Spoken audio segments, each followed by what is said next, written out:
Welcome back. SX Nifty 13 పాయింట్ల లాభంతో trade అవుతుంది 5565 దగ్గర. సో మేబీ ఒక పాజిటివ్ ఓపెనింగ్ వాళ్ళు కూడా మనం గమనించే అవకాశం ఉంది.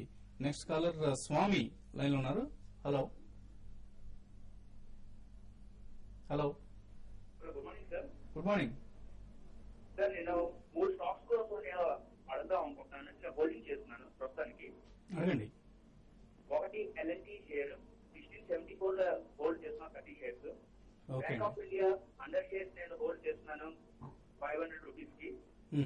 అండ్ అపోలో టైర్స్ ఏమొచ్చి నేను 77 రూపీస్ లో నేను హోల్డ్ చేస్తున్నాను 200 షేర్స్. ఇక్కడ నేను ఎల్ఎన్టీ షేర్స్ ఎక్స్ట్రా నేను తీసుకోవడానికి ఏమైనా మంచి అవకాశమా, లేకపోతే ఇంకా డిప్స్ ఉన్నాయా ఎల్ఎన్టీ కోసం? ఎందుకంటే ఇంట్రెస్ట్ రేట్లు ఒకవేళ పెరిగితే ఇన్ఫ్రాస్ట్రక్చర్ ఎఫెక్ట్ అవుతుంది అని అంటారు. అలాంటప్పుడు ఎల్ఎన్టీ షేర్స్ ఇంకా డిప్ అవడానికి ఛాన్సెస్ ఉన్నాయా? ఎందుకంటే నేను ఒక 100 షేర్స్ నేను తీసుకోవాలనుకుంటున్నాను దాంట్లోని ఎల్ఎన్టీ షేర్స్ తోని. ఈ 3 స్టాక్స్ కోసం చేస్తారు సార్. ఓకే అండి, ఆయన లాంగ్ టర్మ్ కోసం ఇన్వెస్ట్ చేద్దాం అనుకుంటున్నారు. ఎల్ఎన్టీలో చేయొచ్చు, ఈ ప్రైస్ లో కొనొచ్చు? డెఫినెట్ గా కొనొచ్చు అండి. ఎందుకంటే ఎల్ఎన్టీ మనం గమనిస్తున్నాం లాస్ట్ కొన్ని నెలలుగా చూస్తే అరౌండ్ 1500 ఆ లెవెల్ నుంచి చాలా స్ట్రాంగ్ గా బౌన్స్ బ్యాక్ అయింది. ఈసారి కూడా చూసాం 1500 నుంచి కంటిన్యూగా 1650 దాకా రావడం జరిగింది. కాబట్టి ఎల్ఎన్టీని మీరు ఏమాత్రం చిన్న డిప్ వచ్చినా ఒక 30-40 రూపీస్ డిప్ వచ్చినా కూడా బై చేసుకోవచ్చు. మరి ముఖ్యంగా క్వార్టర్ రిజల్ట్ అనేది చాలా ఇంప్రూవ్మెంట్ కనపడింది కాబట్టి ఇక్కడ నుంచి ఎల్ఎన్టీలో దాంతోపాటు అదర్ క్యాపిటల్ గుడ్స్ లో కూడా మంచి ర్యాలీ ఉండొచ్చు.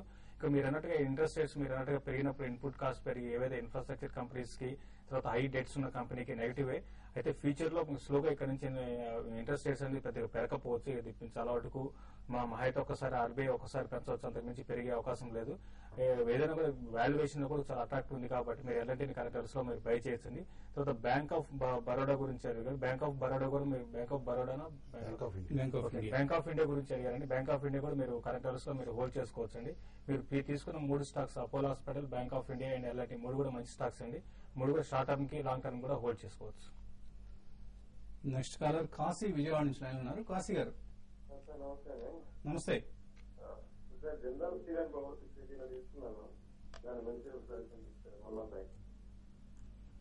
ఇన్వెస్ట్మెంట్ కోసం తీసుకున్నారా షార్ట్ టర్మ్ కోసం అండి?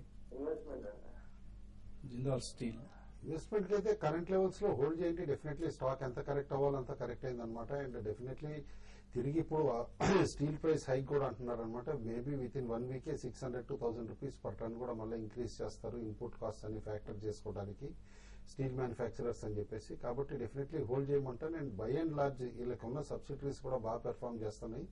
కాబట్టి in line with other commodity స్టాక్సే కరెక్షన్ వచ్చింది కానీ నథింగ్ ఫండమెంటలీ రాంగ్ అండి. హోల్డ్ చేయండి. ఓకే అండి, సో జిందాల్ స్టీల్ హోల్డ్ చేయండి ప్రస్తుతానికి.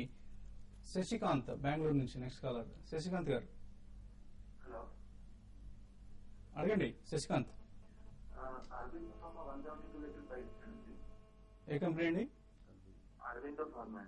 ఓకే అండి.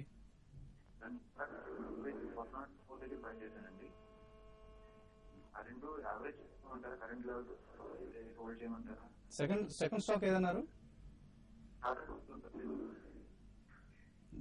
బ్రేక్ అవుతుందండి మీ వాయిస్. Mobile phone.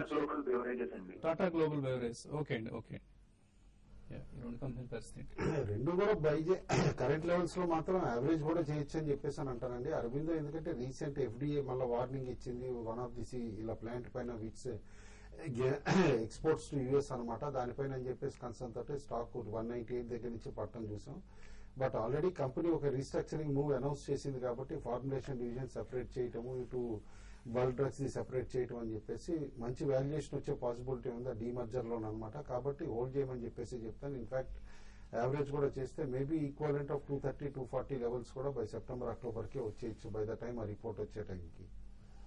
Tata global beverages కూడా రీసెంట్లీ రిజల్ట్స్ తర్వాత పట్టడం చూసామండి 100 రూపీస్ ప్లస్ దగ్గర నుంచి. బేసికల్లీ ఏంటంటే వీళ్ళకి మార్కెటింగ్ కాస్ట్ ఇటు రా మెటీరియల్ కాస్ట్ బాగా ఇంపాక్ట్ చేసినాయి అనమాట. దట్టు గ్లోబల్ కంపెనీ కాబట్టి in fact coffee raw material prices పెరగడం వలన యూఎస్ ఆపరేషన్స్ ఎఫెక్ట్ అవడం ఇవన్నీ కూడా మనం చూసాం. బట్ ఫండమెంటల్లీ గ్లోబల్ స్ప్రెడ్ బాగా స్ట్రాంగ్ గా గ్రో అవుతుంది కాబట్టి కంపెనీ కరెంట్ లెవెల్స్ లో యావరేజ్ చేయమని చెప్పి చెప్తాను.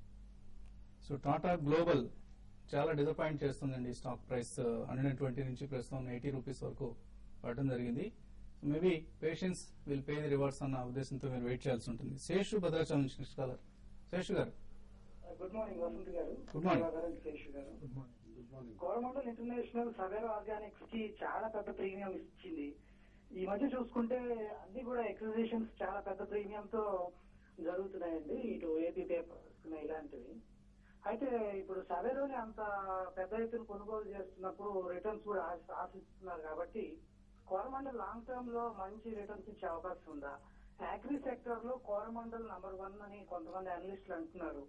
ఈ స్టాక్ ని మనం డిప్స్ వచ్చినప్పుడల్లా తీసుకుంటే అట్లీస్ట్ 30% యాన్యువల్ రిటర్న్స్ ఏమైనా ఇచ్చే అవకాశం ఉందా అండి వచ్చే 5 years లో? In fact high premium, huge premium అవటం ఎంతవరకు సమర్థనీయం? లేదండి, ప్రీమియం అయితే నేను జస్టిఫైడ్ అని చెప్పేసి అని అనుకుంటున్నా అండి. ఎందుకంటే కాస్త క్రిటిసిజం ఉన్నా కూడా ఇట్స్ నాట్ వారంటెడ్ అంట. ఎందుకంటే నేను 3-4 months బ్యాక్ చెప్పాను, ఒకటి మేజర్ డీల్ అయింది. ఇటు ఇజ్రాయెల్ కంపెనీ ఇట్లా క్రాప్ ప్రొటెక్షన్ కెమికల్స్ కంపెనీకి 3 times ప్రీమియం ఇచ్చారనమాట. కాబట్టి అదే ఆస్పెక్ట్ లో ఇవాళ కోరమండల్ కూడా చూస్తే డెఫినెట్లీ నేను అనుకోవటం డీసెంట్ ప్రీమియం ఇచ్చింది. ఓన్లీ థింగ్ ఏంటంటే నాన్ కాంపీట్ ఫీ కాస్త హై పే చేసిందని చెప్పేసి అని అనుకుంటున్నా. 160 rupees ఇటు ఇన్వెస్టర్ కి ఆఫర్ వస్తుంది, open offer. Non compete fee 38 rupees ఉందన్నమాట. That is slightly on higher side. Maybe it could have been around 15 to 20 rupees. But all in all ఇప్పుడు మీకు సవేరో ఆర్గానిక్స్ కూడా మీకు 128 rupees దాకా ఓపెన్ కాదు. ఎందుకంటే 160 rupees కి 20% క్యాపిటల్ గెయిన్స్ తీస్తే 32 rupees తగ్గించనమాట. ఆ లెవెల్ వరకు సర్క్యూట్ కంటిన్యూ అవుతుంది. అగ్రి సెక్టర్ లో ఈ టైప్ ఆఫ్ కన్సాలిడేషన్ మస్ట్ అండి. అండ్ ఓన్లీ ఫెర్టిలైజర్స్ కాకుండా ఇవాళ Coromandel diversified full fledged crop protection chemical company కింద ఎమర్జ్ అవుతుంది. అండ్ సవేరోకి మంచి ఫంగిసైడ్స్ అండ్ హెర్బిసైడ్స్ పోర్ట్ఫోలియో ఉంది. ఇంకోటి గుర్తుంచుకోవాలి, వీటిలో అప్రూవల్స్ రావడం కూడా చాలా కష్టం అనమాట కొత్త కంపెనీస్. అందుకనే ఎగ్జిస్టింగ్ కంపెనీని టేక్ ఓవర్ చేశారు. డెఫినెట్లీ మీరు అన్న ఎక్స్పెక్టేషన్ ట్రూ అవుతుందండి. Hold on to Coromandel. It can give you anywhere from 25 to 40% return year on year basis. Okay అండి. సో కోరమండల్ కొనొచ్చు అంటారు ఈ టైంలో? Definitely every dip it's a very good bet and ఎందుకంటే already 7,000 crore plus company and with Sabero's capacity. ఇంకోటి Sabero is running at only 40% capacity utilisation. Coromandel కొన్న marketing setup కనమాట that turn over itself can jump up to even 70 to 80% capacity utilisation లో 10,000 crore mark Coromandel very quickly reach అవుతుందని చెప్పేసి అనుకోండి. Okay అండి. Last caller మూర్తి హైదరాబాద్ నుంచి. మూర్తి గారు. 1450 తీసుకున్నా సార్. ఓకే అండి. అలానే నెక్స్ట్ తీసుకోవాలనుకుంటున్నాను సార్. ఏదండి? ఐడిఎఫ్సి అండి. ఐడిఎఫ్సి. అవును, అలానే చంబల్ ఫర్టిలైజర్స్ తీసుకోవాలని సార్.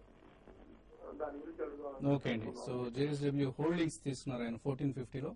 ఐడిఎఫ్సి చంబల్ ఫెర్టిలైజర్స్ కొనాలనుకుంటున్నారు. జిందాల్ సౌత్ వెస్ట్ హోల్డింగ్స్ మీరు హోల్డ్ చేయమని చెప్తారండి. దీని 1400 నుంచి ఇది 1000 రూపీస్ బిలో కూడా వచ్చి మళ్ళీ 1000 rupees పైన ట్రేడ్ అవుతుంది.